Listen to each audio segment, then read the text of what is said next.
Hello guys, welcome to movie cancer. Kannappa మూవీకి సంబంధించి second teaser వచ్చింది. సో ఆ టీజర్ ఎట్లా ఉంది దాని గురించి అయితే ఈ వీడియోలో మాట్లాడుకునే ప్రయత్నం చేద్దాం. ఫస్ట్ ఇంప్రెషన్ అయితే నాకు చాలా బాగా నచ్చింది. అంటే మొత్తం ఓకేనా బ్రో, మరి ముందర టీజర్ లెక్క ఉన్నదా అని మీరు అనుకోవచ్చు.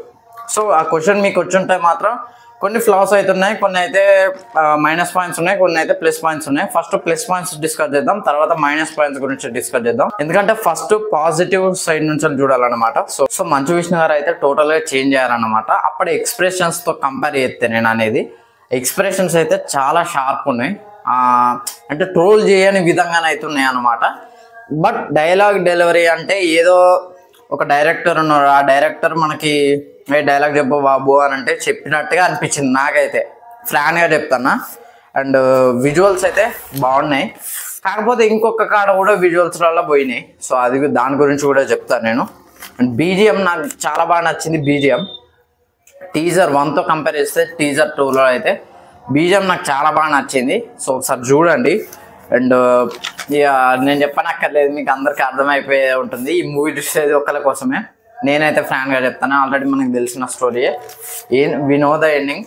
సో అందులో ఒక క్యారెక్టర్ని ఎలా ఇంట్రొడ్యూస్ చేస్తారనేది మనం చూడాలి. అదే రుద్ర క్యారెక్టర్ ప్రభాస్ అన్న ప్లే చేసేది. సో దాన్ని అయితే క్లైమాక్స్లో చూపించారు. మధ్యలో ఒక షాట్ వేస్తారు, బట్ బ్యాక్ షాట్ వేస్తారు, ఫ్రంట్ ఫేస్ని అయితే రివీల్ చేయలేదు టీజర్లో.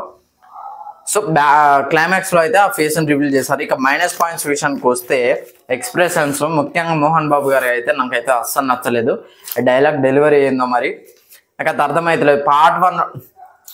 టీజర్ 1లోనేమో మంచు విష్ణు గారిని ట్రోల్ చేశారు, ఇప్పుడు టీజర్ 2లోనేమో మోహన్ బాబు గారిని ట్రోల్ చేస్తారేమో అని నాకు అనిపిస్తుంది. ఇది నా పర్సనల్ ఒపీనియన్, మళ్ళీ దీని మీద మీరు ఏం వేసారనుకుంటుంది.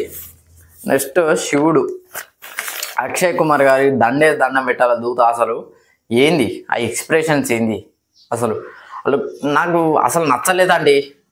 అలా చూపెట్టడం నాకు నచ్చలేదండి. ఆ ఎక్స్ప్రెషన్స్ ఏంది, ఆ కాజల్ గారు వాళ్ళ డైలాగ్ ఏంది, నాకు అసలు నచ్చలేదు. నాకు ఇది క్రింజ్ అనిపించింది అని నిజంగా చెప్తానా. నాకు టీజర్ అంతా ఓకే అనిపించింది, ఇవన్నీ తీసుకోవచ్చు చిన్న చిన్నవి కాబట్టి. ఇది అయితే మాత్రం వర్కౌట్ కాకపోతే మాత్రం వేరే ఏదో అయిపోతుంది అని. మీకు ఒక పర్ఫెక్ట్ ఎగ్జాంపుల్ చెప్తా. దేవుడు చేసిన మనసులో మూవీ ఉంటుంది. సో అది సపరేట్ వరల్డ్ కాదు, పైన విష్ణు ఉంటాడు బ్రహ్మానందం లెక్క. సో అది ఎంత బాగా వర్కౌట్ అవుతుంది. మీరు ఒక వరల్డ్ని ఎస్టాబ్లిష్ చేస్తున్నారంటే అన్ని పర్ఫెక్ట్గా చూసుకునే ప్రయత్నం చేయాలి. సో ఒక్కటి మంచిగా లేకపోయినా కూడా వర్కౌట్ కాదు. అది సపరేట్ వరల్డ్ ఉన్నది, అందులో మీరు ఏ కొత్తవి పెట్టండి, పాతవి తీసుకొచ్చి మిక్స్ కొట్టే ప్రయత్నం చేస్తే మాత్రం ఖచ్చితంగా దొరికితే మాత్రం వేసుకుంటారు ఆడియన్స్, దానిలో డౌటే లేదు. మీరు తెలిసిన దాన్నే పర్ఫెక్ట్గా తీయడానికి ట్రై చేయాలి. అర్థమైందా నేను చెప్పేది? ఇప్పుడు ఒక తెలిసింది ఉన్నది, దాన్ని అటు ఇటు చేసినా కూడా మిక్స్ అయిపోతుంది అన్నమాట. సో అది నేను చెప్పదలుచుకున్నది. అయితే ఇంకోటి, ప్రభాస్ అన్న బ్యాక్ షాట్ వేసినప్పుడు అయితే ఆ గ్రాఫిక్స్ ఏందో నాకైతే అర్థం కాలేదు. మరి అదేంది బ్రో, విజువల్స్ బాగున్నాయని నువ్వు ఇప్పుడే అన్నావు, మళ్ళీ ఇప్పుడు గ్రాఫిక్స్ మంచిగా లేదని అది ఇది అని చెప్పి నువ్వు అంటున్నావు అని మీరు అనుకోవచ్చు. సో ఒకసారి ఈ షాట్ చూడండి. ఈ షాట్లో ప్రభాస్ అన్న నడుచుకుంటూ పోతాడు, చుట్టూరుగా అంతా గ్రీన్ స్క్రీన్ ఉన్నట్టే ఉంటుంది. కల్కిలో ఏ రేంజ్లో ఉంటుంది. నాకు CGIలో ఎక్కడ నచ్చలేదని అంటే గ్రాస్ అండి. మన మైథలాజికల్ బుక్స్ ప్రకారం కన్నప్ప స్టోరీ జరిగింది ఇండియాలో, అది మన తెలుగు రాష్ట్రాల్లో అని అంటారు. సరే, ఎక్కడైనా ఇండియాలో ఇట్లాంటి లొకేషన్స్ ఉంటాయండి? ఒకసారి మీరే చెప్పండి, ఇది పద్ధతేనా? ఈవెన్ నాకు టీజర్ 1లో కంప్లైంట్ కూడా ఇదే అండి, నాకు నచ్చలేదు ఇది. సో కొద్దిగా మన న్యాచురల్గా ఇప్పుడు సెట్స్, ఇప్పుడు గంత సెట్స్ చేస్తుంది దేనికి? లేకపోతే కింద గ్రీన్ మ్యాట్ పై ఇంకో గ్రీన్ మ్యాట్ అవి ఏమైనా పెట్టిలా? సో ఓకే, స్టోరీ విషయానికి వస్తే మనకు టీజర్లో ఏం చూపెట్టారని అంటే కాలాముఖ అనే ఒక రాక్షసుడు ఉంటాడు. రాక్షసుడు కాదు కానీ కైండ్ ఆఫ్ వానికి ఏందనంటే అన్ని లింగాలను దక్కించుకోవడానికి, ఆ లింగాలకి ఏదో పవర్స్ సంథింగ్ ఏదో ఉంటుంది అన్నమాట. 9 లింగాలు ఏమో ఉంటాయి మన ఇండియా వైడ్గా. సో ఆ 9 లింగాలని దక్కించుకోవడానికి ట్రై చేస్తూ ఉంటాడు. ఒక్కొక్క లింగాన్ని దక్కించుకుంటూ వస్తాడు. చివరికి దక్కించకపోయే లింగమే మన కన్నప్ప లింగం అన్నమాట. సో అదే తిన్నాడు. సో తను ఎలా ఎదుర్కొన్నాడు అనేదాన్ని కొద్దిగా చూపెట్టే ప్రయత్నం చేస్తారు. వస్తే రాని వెళ్ళి నేను చూసుకుంటా అని చెప్పేసి కన్నప్ప అంటాడు, అదే తిన్నాడు అంటాడు.